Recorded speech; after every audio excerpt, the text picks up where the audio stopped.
Power star Pawan Kalyan నటించిన కొమరం పులితో పాటు super star Mahesh Babu నటించిన కలేజా సినిమాలు బాక్సాఫీసు వద్ద డిజాస్టర్గా నిలిచాయి. ఎన్నో అంచనాల మధ్య తెరకెక్కిన ఈ ఇద్దరి సినిమాలు ఎవరూ ఊహించని విధంగా పరాజయం పాలయ్యాయి.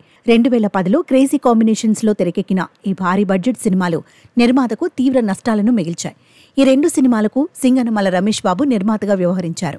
అయితే తాజాగా నిర్వహించిన ప్రెస్ మీట్లో పవన్ కళ్యాణ్, మహేష్ బాబు సినిమాలపై వైరల్ కామెంట్స్ చేశాడు నిర్మాత సింగనమల రమేష్. ఇప్పుడు ఆయన మాట్లాడిన మాటలు సోషల్ మీడియాలో తెగ వైరల్గా మారాయి. అయితే కొమరం పులి, కలేజా సినిమాలతో తనకు 100 కోట్ల నష్టం వచ్చినట్లుగా నిర్మాత సింగనమల రమేష్ బాబు తాజాగా వెల్లడించాడు.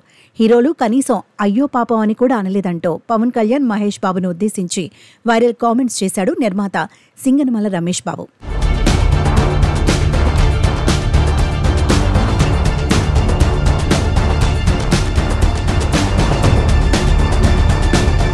బుధవారం తను ప్రెస్ మీట్ నిర్వహించాడు. ఈ ప్రెస్ మీట్లో పవన్ కళ్యాణ్, మహేష్ బాబు సినిమాల వల్ల తను ఎంతో నష్టపోయినట్టుగా మాట్లాడాడు. ఈ రోజుల్లో శంకర్, రాజమౌళి సినిమాల ప్రొడక్షన్ కోసం 3-4 ఏళ్ల సమయం పడుతోంది. రీసెంట్గా పుష్ప 2 మూవీని 3 ఏళ్లు చేశారని, గతంలో 6 నెలల నుంచి 1 ఏడాదిలోపు పూర్తయ్యేవన్నాడు నిర్మాత సింగనమల రమేష్ బాబు.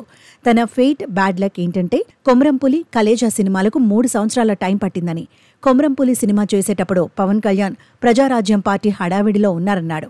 అదేవిధంగా కలేజా కూడా పలు కారణాల వల్ల డిలే అయిందని, 3 ఏళ్లకు మెయింటెనెన్స్ ఎంతుందనేది ఒక నిర్మాతకే తెలుస్తోంది. ఏదేమైనా కొమరం పులి, కలేజా సినిమాల వల్ల తనకు 100 కోట్ల నష్టం వచ్చిందన్నాడు నిర్మాత సింగనమల రమేష్ బాబు.